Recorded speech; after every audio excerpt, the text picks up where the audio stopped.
आज एकता संघटनेच्या माध्यमाने माननीय आयुक्त साहेबांना, माननीय महापौरताईंना व प्रशासकीय अधिकारी शिक्षण मंडळ यांना एक निवेदन देण्यात आलेलं आहे। शाळा क्रमांक 13 उर्दू ही मागील 27 वर्षापासून महापालिकेच्या इमारतीत आहे। तत्कालीन नगरपालिकेचा 5/10/1999च्या ठरावानुसार ही उर्दू शाळा तिकडे स्थलांतरित करण्यात आली होती, परंतु सन्माननीय नगरसेवक यांच्या एका अर्जाने ही शाळा शासनाच्या नियमांना धाब्यावर धरून स्थलांतरित केली जाते। यामुळे तिकडील स्लम बस्तीचे गरीब विद्यार्थ्यांचं नुकसान होईल। या उर्दू शाळेत 151 पटसंख्या आहे। शाळेच्या एकूण वर्ग हे 22 खोल्या आहे।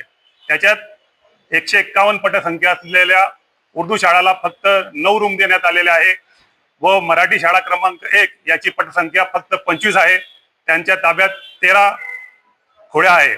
आमच्या एकता संघटनेची ही मागणी आहे की शिवाजीनगर हुडको, उस्मानिया पार्क, केजीएन कॉलनी, अमालवाडा या सर्व विद्यार्थ्यांना ही जागा सोयीस्कर पडते, जवळ पडते, लहान मुलं आहे।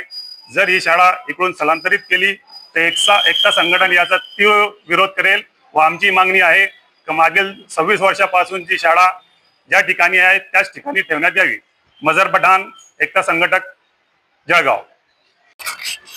आपल्याला मजर खान ने सगळे सविस्तर हकीकत सांगितलेली आहे, परंतु आता नुकतेच 15 मे 2026ला महाराष्ट्र शासनाने राज्यातील शाळांच्या स्थलांतर धोरणात सुधारणा करण्याबाबतचं शासन निर्णय 15 मे 26 रोजी प्रकाशित केलेले आहे। त्याच्यात स्पष्टपणे त्यांनी अपवादात्मक परिस्थितीमध्ये शाळा स्थलांतरित कशी करावी त्याची त्यांनी शाळेची इमारत धोकादायक असणे, शाळा नैसर्गिक आपत्तीमध्ये क्षतिग्रस्त असणे, शाळेमध्ये विविध प्रकारच्या अडीअडचणी असणे, तांत्रिक असणे, भौतिक सुविधांचा दर्जा उंचावण्याकरता स्थलांतरित करावं लागतं किंवा स्थलांतराची परवानगी देण्यापूर्वी ज्या बाबी आहेत अशा अनेक बाबी त्यांनी दर्शवलेल्या। अशा कोणत्याही बाबीमध्ये किंवा काय अपवादात्मक स्थितीत ही उर्दू शाळा क्रमांक 13 येत नाही।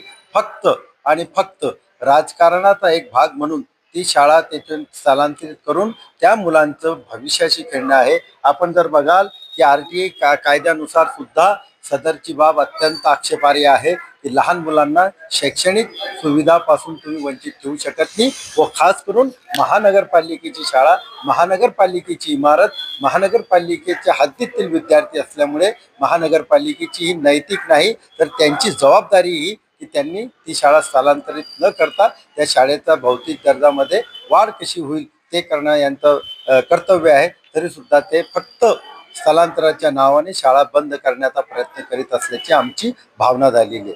यासाठी आम्ही तीव्र आंदोलन करू व वेळ प्रसंगी आम्ही मुंबई उच्च न्यायालयाचा दार सुद्धा खटखटवू। धन्यवाद। फारुख शेख, एकता संघटन, जळगाव। मतीन पटेल, एकता संगठन, जलगांव। महानगरपालिका स्कूल नंबर 13 जो उर्दू स्कूल है, वहाँ के जो एरिया के नगर सेवक है उन लोगों ने ये ऑब्जेक्शन लिया है कि यहाँ पर जो स्कूल चल रही है वहाँ पर छत्रपति शिवाजी महाराज का पुतला है, स्थापना होने वाली है और वहाँ पहले था भी, और वहाँ पर बच्चे लाकर वहाँ टिफिन का कुछ डालते हैं। दूसरा रीज़न ये दिया कि उसके बिल्कुल बाजू में एक मंदिर है, और तीसरा वहाँ हम यहाँ कुछ हम जिसे मिलने गए महापौर से, उनने ये बताया कि वो स्कूल को हरा रंग दिया है। इसी कारण ये सिर्फ 3 कारण है स्कूल को स्थलांतरित करने के लिए। ये कोई सही मुद्दा नहीं है। बच्चों की शिक्षा से खेला जा रहा है।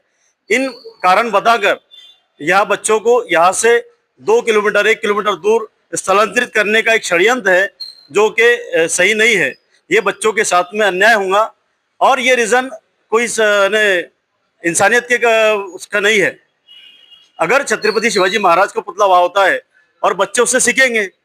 छत्रपति शिवाजी महाराज के सेना में इतिहास के अंदर ये मौजूद है कि वहाँ पर मुस्लिम भी उनके सैनिक थे, और ये रीज़न बताकर बच्चों को स्थलांतरित करना ये सही नहीं है कि वहाँ पर टिफिन लाके डालते हैं, जबकि वहां पर अभी 8 फुट की दीवार लगी है। हम ये निवेदन करते हैं कि वो बच्चों को वही रहने देना चाहिए, उनको वो जो सुविधा है वो उनको मिलना चाहिए।